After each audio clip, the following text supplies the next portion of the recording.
కాకినాడ జిల్లా పత్తిపాడు నియోజకవర్గంలోని ప్రజలకు పెద్దపులి కంటి మీద కునుకు లేకుండా చేస్తోంది. దాదాపు 17 రోజులుగా పెద్దపులి సంచారంతో నియోజకవర్గ వ్యాప్తంగా ప్రజలు బెంబేలెత్తిపోతున్నారు. పెద్దపులిని పట్టుకునేందుకు అటవీశాఖ ప్రత్యేక సిబ్బంది తీవ్రంగా ప్రయత్నిస్తున్నప్పటికీ ఎలాంటి ఉపయోగం లేకపోయింది. అటు పెద్దపులి నిన్న శంఖవరం మండలం మండపం గ్రామ కొండపై ఉన్నట్లుగా స్థానికులు చెబుతున్నారు.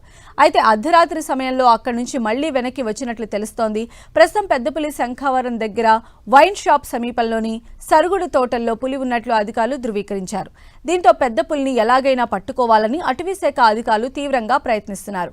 అటు శంఖవరం సమీపంలోని సరుగుడు తోటల్లో పులి సంచరిస్తూ ఉండడంతో ఆ చుట్టుపక్కల ప్రాంతాల ప్రజలంతా అప్రమత్తంగా ఉండాలని అధికారులు సూచించారు.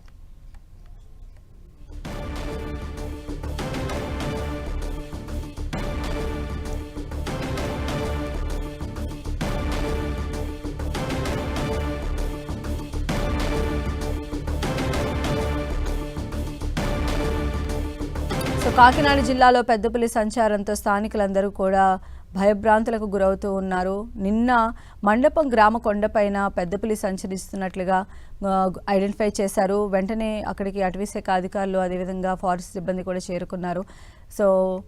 కాకినాడ జిల్లా పత్తిపాడు నియోజకవర్గంలో ఈ పెద్దపులి సంచారం అనేది కలకలం రేపుతోంది. దాదాపు 17 రోజులుగా కూడా పెద్దపులి సంచారంతో నియోజకవర్గం వ్యాప్తంగా ప్రజలందరూ కూడా హడలిపోతున్న పరిస్థితి ఉంది. పెద్దపులిని పట్టుకునేందుకు ఇప్పటికే అటవీశాఖ ప్రత్యేక బృందాలను కూడా ఏర్పాటు చేసి ఆ పెద్దపులిని పట్టుకోవడం కోసం తీవ్రంగా శ్రమిస్తూ ఉన్నారు. అయినా ఎలాంటి ఉపయోగం కూడా లేకపోతోంది. అటు పెద్దపులి నిన్న శంఖవరం మండలం మండపం గ్రామ కొండపై ఉన్నట్లుగా స్థానికులు చెప్తూ ఉన్నారు. అయితే అర్ధరాత్రి సమయంలో అక్కడి నుంచి మళ్లీ వెనక్కి వచ్చినట్లు తెలుస్తోంది. ఇక ప్రస్తుతం పెద్దపులి శంఖవరం దగ్గర వైన్ షాప్ సమీపంలోని సరుగుడు తోటల్లో పులి ఉన్నట్లుగా అధికారులు ఐడెంటిఫై చేశారు. దీంతో ఎలా అయినా సరే పెద్దపులిని పట్టుకోవాలని చెప్పి అటవీశాఖ అధికారులు చాలా తీవ్రంగా ప్రయత్నాలు ముమ్మరం చేస్తూ ఉన్నారు.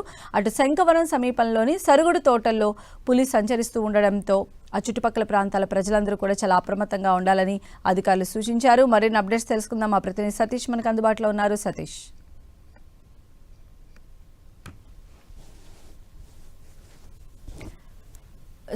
పెద్దపులిని పట్టుకునేందుకు అంటే ఎలాంటి వ్యూహాలు రచిస్తూ ఉన్నారు? ఎందుకంటే 17 రోజులుగా దాన్ని పట్టుకోవడానికి చేసేటువంటి ప్రయత్నాలన్నీ కూడా విఫలం అవడంతో ఇప్పుడు ఏమన్నా దాన్ని పట్టుకునేటువంటి ఆస్కారం ఉందా? ఫారెస్ట్ అధికారులు ఇటు పోలీస్ సిబ్బంది ఎలాంటి వ్యూహాలు రచిస్తూ ఉన్నారు?